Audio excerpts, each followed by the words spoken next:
Hello and welcome. This is Manpreet Singh from Government College Bhadra. BA part first English literature में हम paper first poetry and drama section से हमारे third poet जो Elizabethan era से ही belong करते हैं Christopher Marlowe, उनके play में से निकाला गया एक एक्सट्रैक्ट जो पोएम के रूप में हमारे सामने प्रिस्क्राइब किया गया है, प्रेजेंट किया गया है, उसे पढ़ रहे थे the face that launch the thousand ships. तो अब तक हमने जो कुछ जान लिया है अब तक हमने उसकी 9 लाइनें जो हैं वो पढ़ी थी। हमने देखा कि फोस्टस जो है वो कैसे हेलन को देख के मोहित है, मस्मराइज्ड है, और कैसे वो उसके साथ रहने का, उन लिप्स के साथ हमेशा रहने की बात करता है, कैसे वो खुद को पेरिस की तरह बनाने की बात करता है, कैसे वो कहता है कि ट्रोय के स्थान पे उसका खुद का शहर विटनबर्ग भी सेक्ट हो जाए तो मुझे कोई फ़र्क नहीं पड़ेगा। वो हेलन के सामने रोमांटिकली बातें कर रहा है। तो ये थर्ड वीडियो है, इसमें हम इसकी आखिरी जो लाइनें हैं उन्हें पढ़ के इस पोएम को पूरा करने का प्रयास करेंगे। सो नेक्स्ट लाइन्स में वो बात कर रहा है कि मैं पेरिस बनूंगा। उससे पहले वो कह रहा था I will be Paris and for love of thee, तुम्हारे प्यार के खातिर, instead of Troy shall Wittenberg be sacked, ट्रॉय के स्थान पे मेरा अपना शहर विटनबर्ग भी टूट जाए, बिखर जाए, सेक्ट हो जाए, डिसफॉल्ड हो जाए तो मुझे कोई फ़र्क नहीं पड़ेगा। आगे की जो पंक्तियां हैं उनमें कवि कहता है and I will combat with weak Menelaus, मैं कमज़ोर मैनलॉस के साथ फाइट करूंगा। स्टोरी ये कहती है कि युद्ध से पहले पेरिस और मैनलॉस के बीच युद्ध के मैदान में ही दोनों सेनाओं के सामने एक कॉम्बैट हुई थी, एक झगड़ा हुआ था, जिसमें वो कह रहे थे कि जो जीत जाएगा वो दूसरे युद्ध नहीं होगा और युद्ध के स्थान पे सिर्फ दो व्यक्ति ही लड़ेंगे, मैनलॉस और पेरिस। लेकिन उसके बावजूद युद्ध हुआ।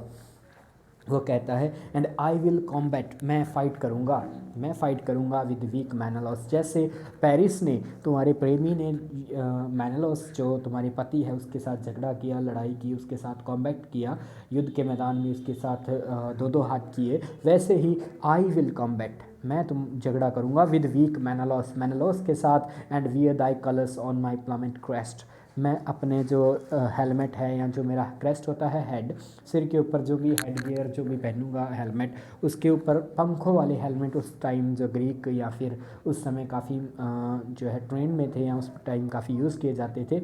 सो मैं तुम्हारे कलर्स, तुम्हारे नाम का, तुम्हारा दिया हुआ कोई जो है तोहफा या कोई तुम्हारे कलर्स जो है वो मैं अपनी हेलमेट पे पहन के तुम्हारे पति मैनलॉस के साथ युद्ध करूंगा, मैं करूंगा पेरिस के स्थान पे, मैं तुम्हारा प्रेमी बनूंगा। रोमांटिकली कह रहा है कि जो पेरिस ने किया वो मैं भी करूंगा, तुम मेरे पास रहो। या I will wound Achilles in the heel, और मैं ही पेरिस की तरह अखिलिस जो महान योद्धा है उसके हील को वाउंड करूंगा, उसकी एड़ी को जख्मी करूंगा, and then return to Helen for a kiss, और फिर मैं हेलन के पास आके वापस आके एक किस के लिए रिटर्न वापस आऊँगा। सो रोमांटिकली वो ट्रोय की जो स्टोरी है उसी को ही दोहरा रहा है, लेकिन वो कह रहा है कि जो ट्रोय में हुआ, जो पेरिस ने किया, मेलानोस के साथ झगड़ा किया, एथिलियस को वाउंड किया, वो मैं करूँगा और मैं भी तुम्हारा प्यार वैसे ही चाहता हूँ। रोमांटिकली वो अपनी स्टोरी को रोमांटिसाइज करने का प्रयास कर रहा है और हेलन को कह रहा है कि वो उसके पास रहे।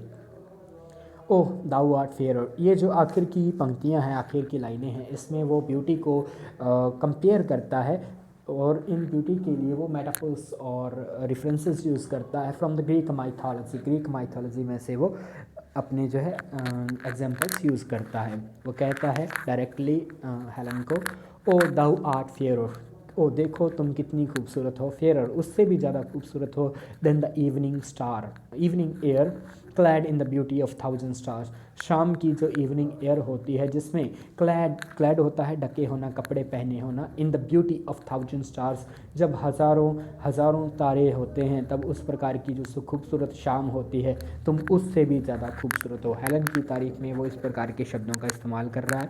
ओ दाउ आर्ट, तुम हो fairer than the evening air, clad in the beauty of a thousand stars, brighter are thou, और भी ज़्यादा चमकती हो तुम, ब्राइट चमकना, ब्राइटर और भी ज़्यादा चमकना, आर्ट दाउ, यहाँ पे आर्ट जो है वो आर्ट कला नहीं है, आर का ही एक पुराना एंशियंट ओल्ड इंग्लिश यूज़ है, art. Brighter art thou than flying Jupiter when he appear to hapless female, Jupiter जो हैं वो इंद्र की तरह हैं।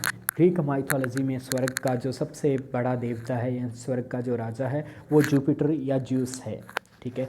और फीमेल जो है वो एक उसकी पुजारिन होती है, एक प्रीस्टेस है, and lover of juice, juice की लवर भी होती है।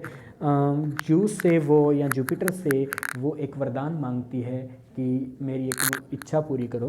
तब जुपिटर से वो इच्छा ये मांगती है कि आप अपने असली रूप में, जो रियल देवताओं वाला रूप है, उस रूप में मेरे सामने प्रकट हों।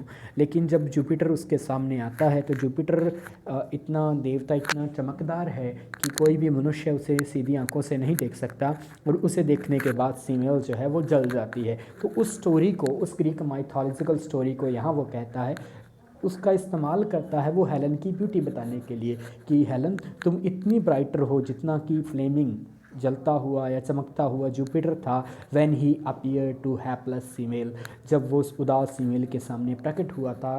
जितना वो चमकदार था उतनी ही तुम चमकदार हो, उतनी ही तुम खूबसूरत हो। तो एक स्टोरी का एल्यूज़न, एक रेफरेंस यूज़ करते हुए वो यहाँ हेलन की ब्यूटी को मेटाफर के रूप में एक यूज़ करते हुए उसे बताते हैं। More lovely than the monarch of the sky, invented Arthur's azure arms। अर्थ्यूसा भी एक मिथोलॉजी से ही है, एक निम्फ है with whom river god Alpheus became infatuated. Arethusa एक झील भी है, झील के रूप में भी यूज़ की जाती है। ऐसे भारतीय माइथोलॉजी में गंगा को देवी के रूप में भी देखा जाता है, और गंगा जो है एक नदी भी है, वही गंगा नदी है, वही गंगा देवी है। वैसे ही अर्थ्यूसा जो है एक धारा है, एक झील है, या फिर एक नीली झील है। सो उसे ही, उसके बारे में वो यूज़ करते हैं। More lovely than the monarch of the sky. Monarch of the sky चंद्रमा भी हो सकता है, सूर्य भी हो सकता है। यहाँ पे चंद्रमा के लिए है, जो आसमान का मोनार्क है। मोनार्क से मतलब होता है राजा, शाह। तुम उससे भी ज़्यादा खूबसूरत हो, चंद्रमा से भी खूबसूरत हो। ऑफ द स्काई, जो आसमान का मोनार्क है। इन वेंटन आर्थूसस एज अ आर्म्स। वेंटन से मतलब है उदास या व्यर्थ। एर्थ्यूसा, एर्थ्यूसा जो है वो झील। अजो आर्म्स, उसकी नीली बाहों में, यानी कि झील की नीली बाहों में चमकता हुआ चंद्रमा। यहाँ पूरी लाइन का ये मतलब है।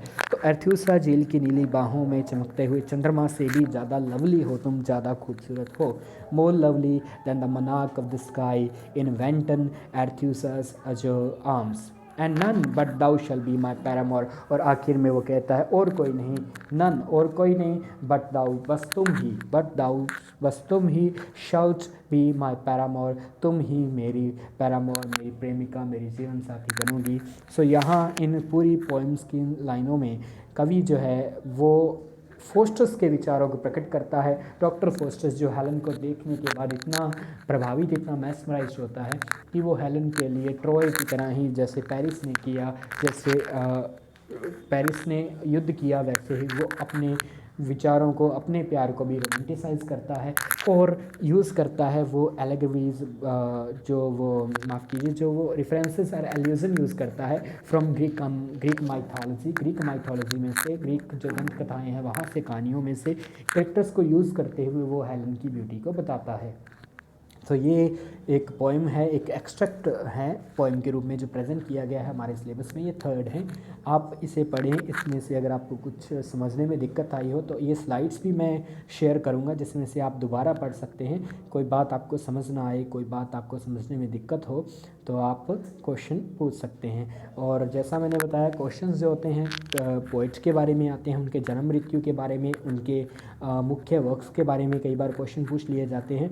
और डॉक्टर फोस्टस से जो ये पोइम ली गई है तो ये भी पूछ लिया जाता है कि from where this poem has been extracted, तो ये पोइम कहाँ से एक्सट्रैक्ट की गई है, तो ये भी पूछ लिया जाता है।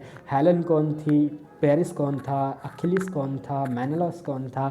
इस प्रकार के कई छोटे क्वेश्चन आते हैं। बड़े क्वेश्चन में पूरी पोइम की समरी, पूरी पोइम का एक क्रिटिकल अप्रिशिएशन आता है, जो 500 वर्ड्स में लिखना होता है 20 मार्क्स के लिए। तो पेपर का जो पैटर्न रहता है वो भी आपको बताया जाएगा। अभी आप इस पोइम को पढ़ें और इसे समझने का प्रयास करें। ये जो पोइम है वो आपके सिलेबस में जो बुक प्रिस्क्राइब की गई है उस बुक में से भी आप पढ़ सकते हैं, और स्टैंडर्ड की जो पासबुक आती है वहाँ से भी आप पढ़ सकते हैं। अगर आपको कोई समस्या हो तो आप कमेंट कर सकते हैं और व्हाट्सएप पे भी डाल सकते हैं। धन्यवाद।